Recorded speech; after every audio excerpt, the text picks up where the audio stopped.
Imagine for just a minute that you're at the beach. I know that's really hard to imagine, okay? But I wrote this sermon a couple of weeks ago whenever it was like brutal cold outside, right? I'm sitting by a window in my house where I could feel the draft come through and I just wanted to be at the beach. And so being at the beach sounded so good. And of course, spring break is like in a couple of weeks. And so maybe for some of you, you're just going through the motions at work right now, waiting for spring break so that you can actually be at the beach because you're the beach family, right? Like regardless, imagine that you're at the beach and imagine that you've spent all afternoon building the perfect sandcastle, the perfect one, right? Towers and walls, all perfectly formed. You used your engineering degree for once. Good job, okay? Building the sandcastle. Like there's detailing done along the way to really make the edges of this thing pop. Like you dug a moat around the sandcastle and that is where the alligators are that protect your castle from infiltration, right? And so you step back because nothing actually happens if it's not posted on Instagram. So you step back to take the perfect picture when crash, a wave comes crashing through the castle, right? And it's all gone. It's all for naught.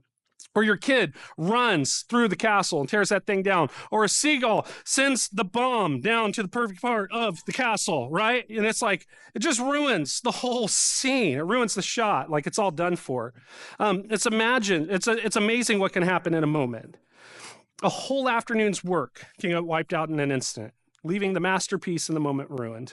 That's the thing with sandcastles. Like we know when we build them that those are temporary investments. Like we understand that. They're here for now.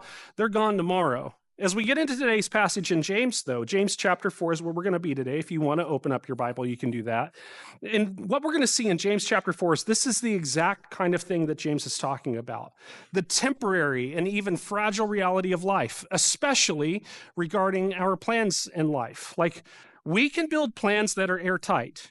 Like if you are going to go to the beach in a couple of weeks, you can get your airline tickets and your rental all figured out, right? Or maybe you're like the driving dad. Like you can get your family cruiser into the shop and you can get it inspected. You can find the perfect place at either a resort on the beach or an Airbnb that's like the top rated renter, right? Like you can find that thing. And a flu virus that is so small you can't even see it can wreak havoc on all of those plans. Sorry if that hit a little too close to home for some of you, and you now have this new flu anxiety for your vacation that's coming up in a couple of weeks, but you know that it's true. It's true as well in our finances. Like we can have the best financial planner who builds in all of the safety nets with exacting figures for what retirement could look like, and markets crash, or an unexpected health concern comes, or a layoff hits you. Like that happens. It's not just sandcastles. Our entire sense of security. I mean, let's be real. We're all just one unexpected event away from realizing how little control we actually have in this life. People often respond to that reality in one of two ways. The first is just throw up their hands and do nothing. I mean, you can't watch the sandcastle crash if your head's buried in the sand, can you? The second is to anxiety spiral in a way that will lead you to build protections for the 296 possibilities that things could potentially go wrong with your plan. And then pridefully look at what you built while it slowly decays from lack of use. You've protected it too much. What if, instead of clinging to tighter control, what if we let go and trust? Like, what if we lived with anticipation instead of anxiety? Not just hoping things will go our way, but trusting that God's already in the way ahead of us.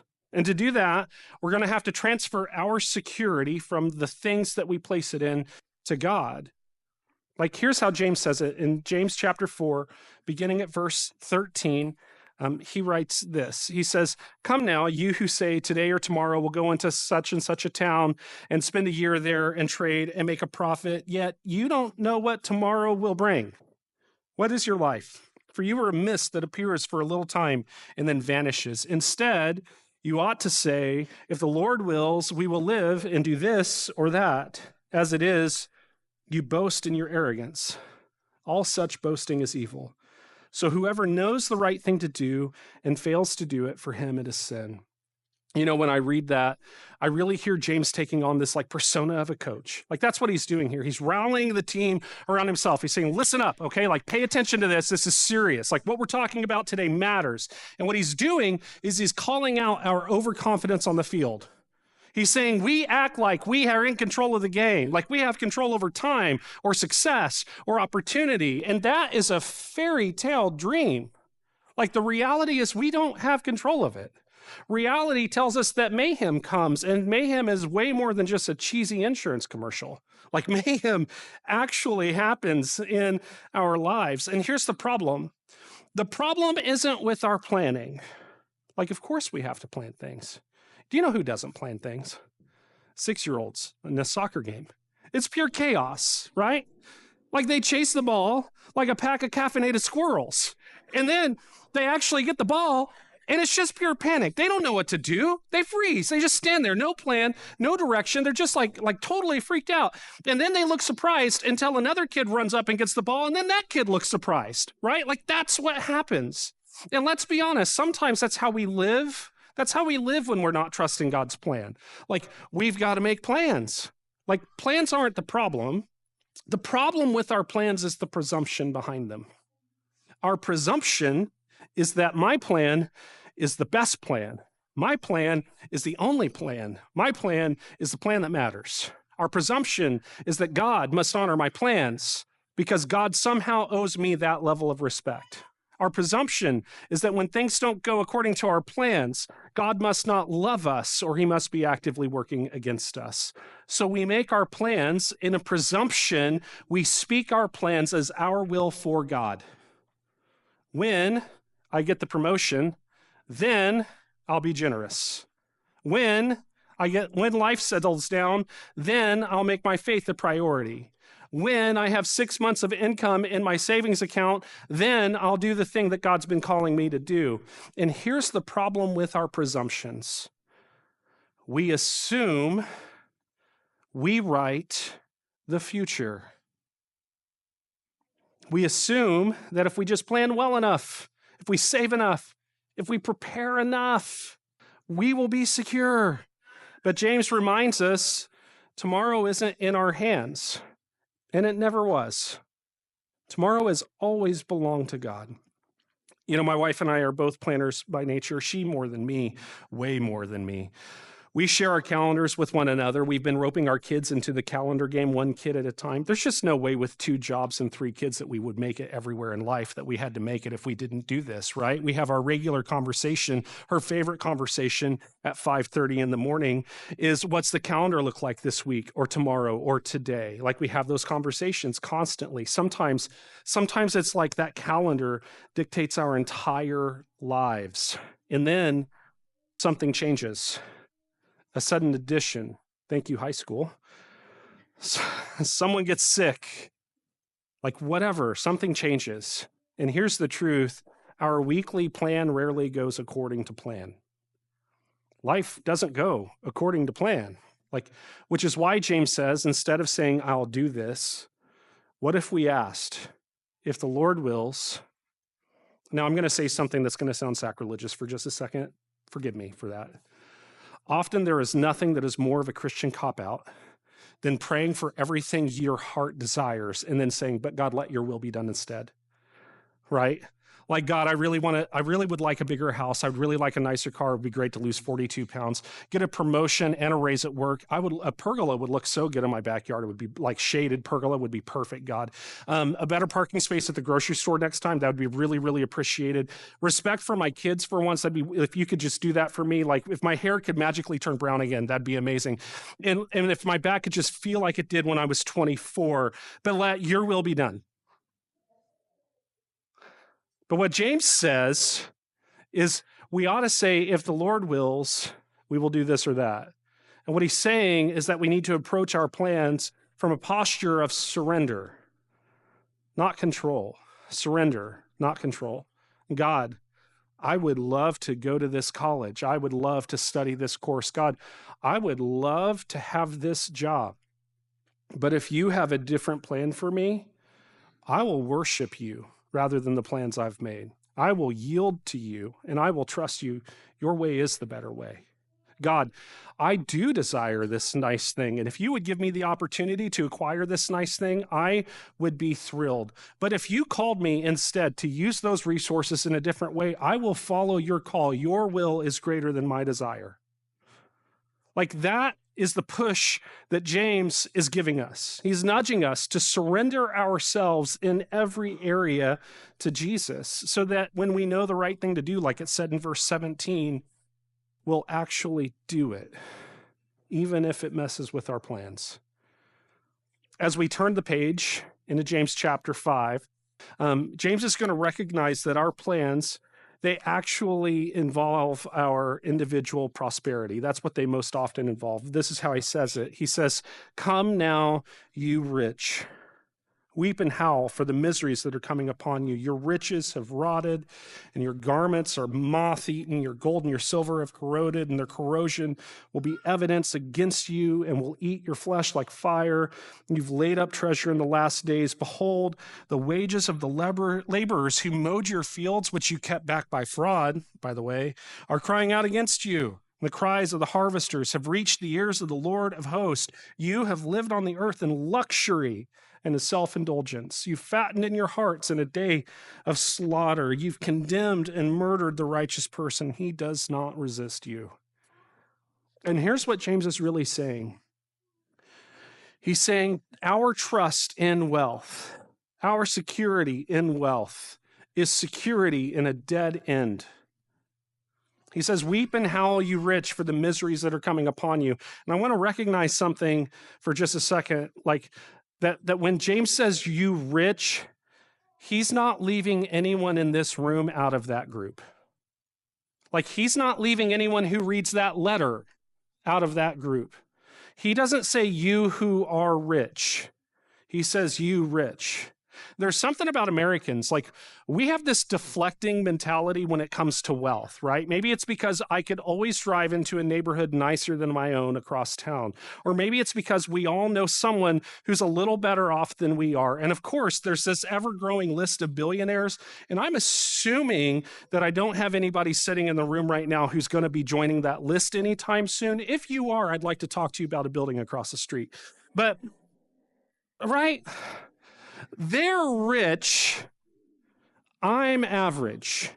They're rich, I'm normal. They're rich, and I just live in middle-class America, paycheck to paycheck. I'm barely scraping by.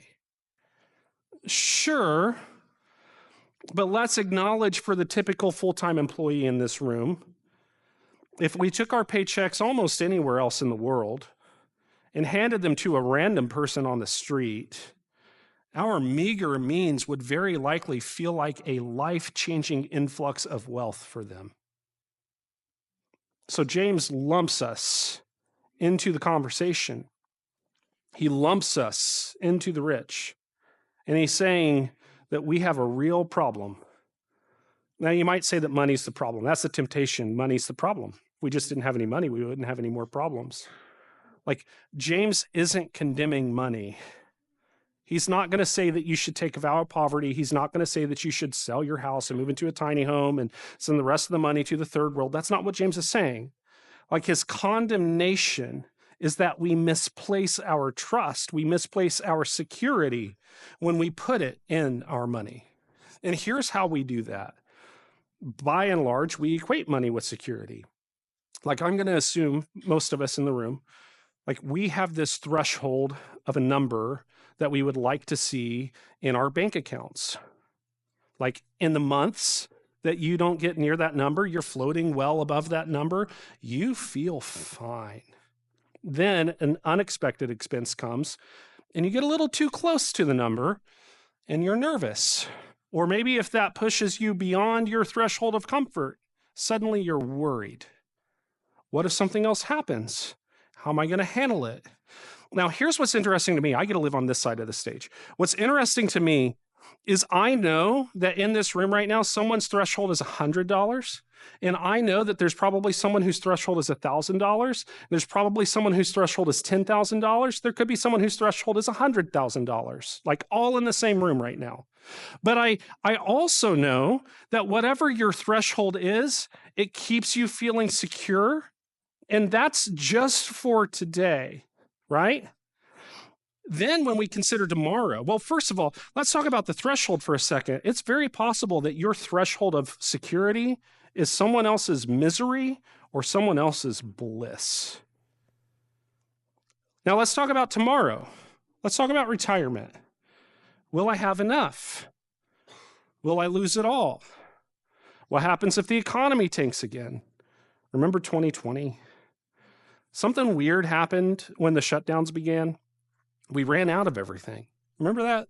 Money didn't really matter. You couldn't get anything anyway. We ran out of toilet paper and hand sanitizer and disinfectant wipes. For sure, we ran out of those things. I remember very vividly, though. In 2020, Pop-Tarts made my kids feel like kids so they could eat all the Pop-Tarts they wanted. Right? That was the rule in our house. Yes, you can have Pop-Tarts anytime you would like them. And immediately we'd get a shipment of Pop-Tarts and we would immediately order another one because we didn't know how long it was going to be before they would land on our doorstep again. My wife and I would stay up until midnight waiting for grocery stores to release another day of pickup slots so that we could get the groceries that we needed in our house in a timely fashion. And then we all know what happened. Suddenly, one day, the chaos just kind of ended.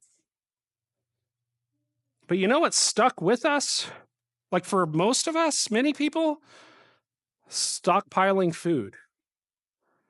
How long did it take for you to stop buying extra cans or dry stock or paper products every time you went to the store?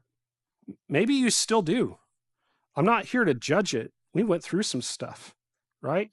What I am saying is that once something gets attached to your sense of security, you stop leading it and it starts leading you. You stop choosing it, and it starts choosing you. Be careful where you put your security. And Jesus tells us this very interesting story about the same truth. He says it in the Gospel of Luke, chapter 12. This is what Jesus says. He's telling them a parable. He says, the land of a rich man produced plentifully. And he thought to himself, well, what should I do? I have nowhere to store my crops. And he said, I know. I'll do this. I'm going to tear down my barns, and I'm going to build bigger barns. And that's where I'm going to store all of my grain and all of my goods. And I'm going to say to my soul, soul, you have ample goods for many years. Relax, eat, drink, be merry. Does this sound like retirement to anybody else? But God said to him, fool, this night your soul is required of you. And the things you've prepared, whose will they be? So is the one who lays up treasure for himself and is not rich towards God. We spend so much of our lives building towards security. But what if real security isn't something we could build? What if real security was someone we could trust? That's why Jesus didn't just tell people to believe in God. Jesus told people, come follow me.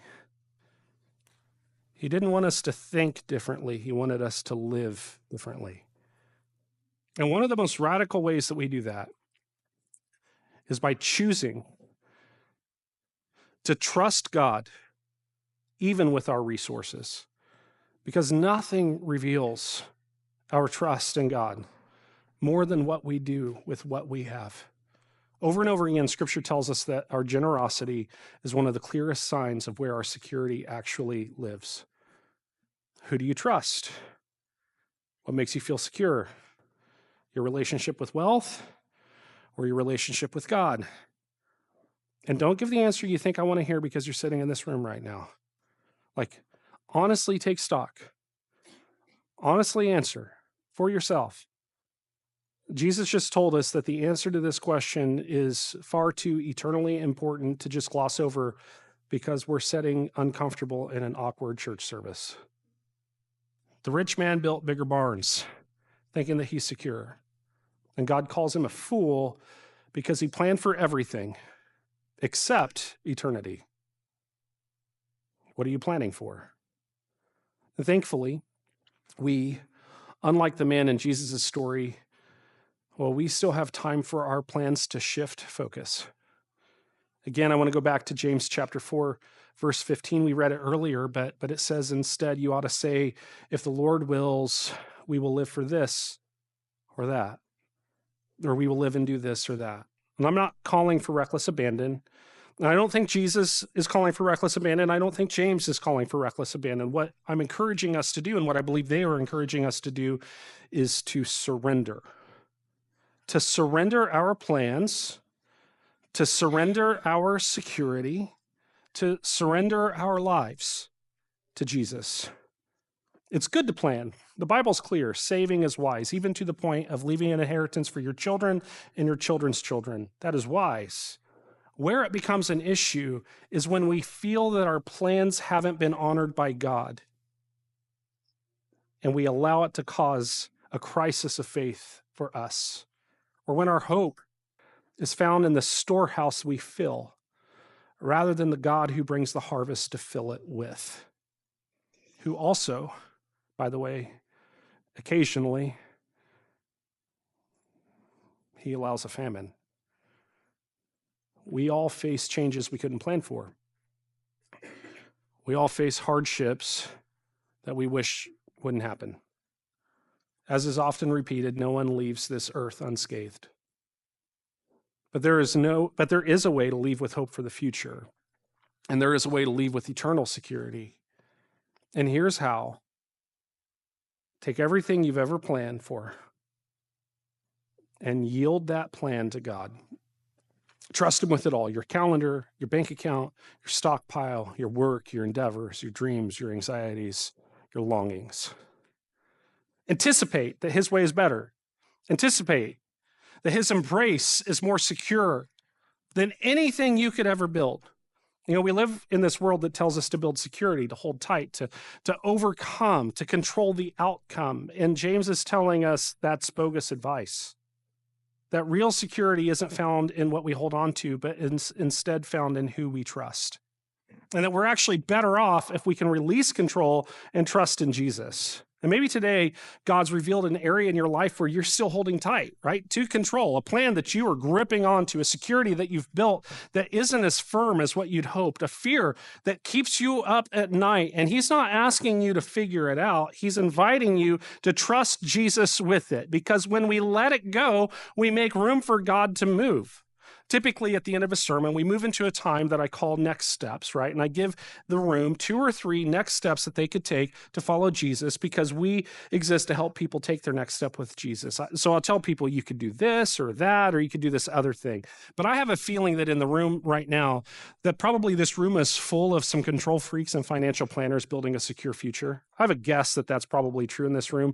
I mean, why else would you work for the state if not for the benefits, right? So here's your next step. I want you to offer control to God. It could be for your dreams that you have for yourself. It could be the direction of your kids' lives.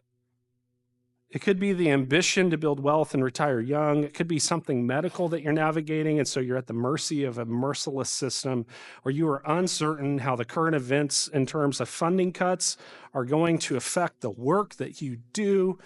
I don't know what it is, man. You do. Find the thing you're trying to control. Find the thing that you're trying to get God on board with in your life. Or acknowledge the thing that makes you feel separate from your relationship with God. Today, you're going to find an envelope in the back of the seat in front of you. In the pocket of that seat, there's an envelope in there. There's a pen nearby. This isn't about money. It's about trust. It's not about money, it's about trust. If you're ready to release control, I want you to take a moment. I want you to write down, either on that envelope or in that envelope, I want you to write down whatever it is you've got to surrender. It could be a relationship. It could be a plan. It could be a dream. Like, it could be anything. It could be a fear. Whatever it is, right?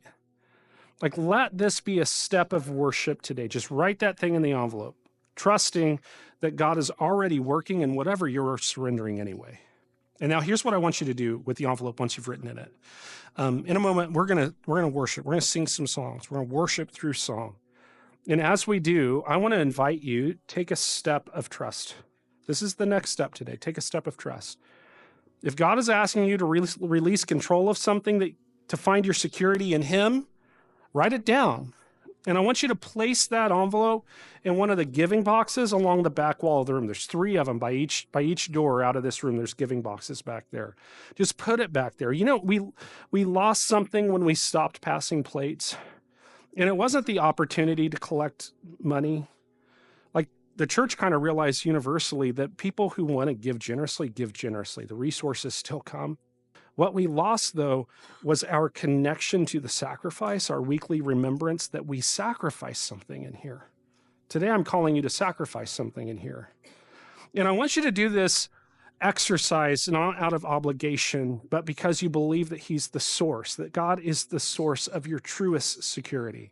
I know that might feel odd because, again, this may not be a financial gift. It might be. It definitely has financial implications, but it could be something that's not financial at all. Notice the boxes say giving, though. They don't say money. They say giving. They say giving because they represent trust. They represent worship. Because worship isn't just what we say. Worship is what we do. Use the envelope and the box to surrender control today as an act of worship for God. And maybe for you, surrendering control today is going to be about releasing your grip on financial security. Maybe you have been clutching onto money as a safety net. Maybe you have been believing that if you'll just have enough, you're going to be okay. And today, God's inviting you to trust him more than your bank account. Maybe he is calling you to put a financial contribution inside. Maybe. Not because he needs your money, but because he wants your heart. He wants your trust. If money's been your security, trust God with it today by choosing generosity instead of fear. Because when we release control, we make room for God to move. Trust him to do what's best, even when you don't know the outcome yet, knowing that his way is better, even if it doesn't feel easier. Because anticipation isn't just hoping for something, it's expecting that God is already at work. So walk out of here today lighter, because your security is in the one who never fails. Believing that he is good, and he is powerful, that he is enough, even if he is all you have. Church, I believe we're going to find freedom in him through letting go. I'm going to thank him for that now, and then I'm going to give the moment to you. Do with it what you will. Father, thank you. Thank you for this call. Not just this call. Thank you for security. You are our security. God, it doesn't matter where you call us to. You could call us to the most frightening corners of this earth, but you have also promised us that you will go with us. You are our security. Your love surrounds us. Your Holy Spirit lives within us to empower us.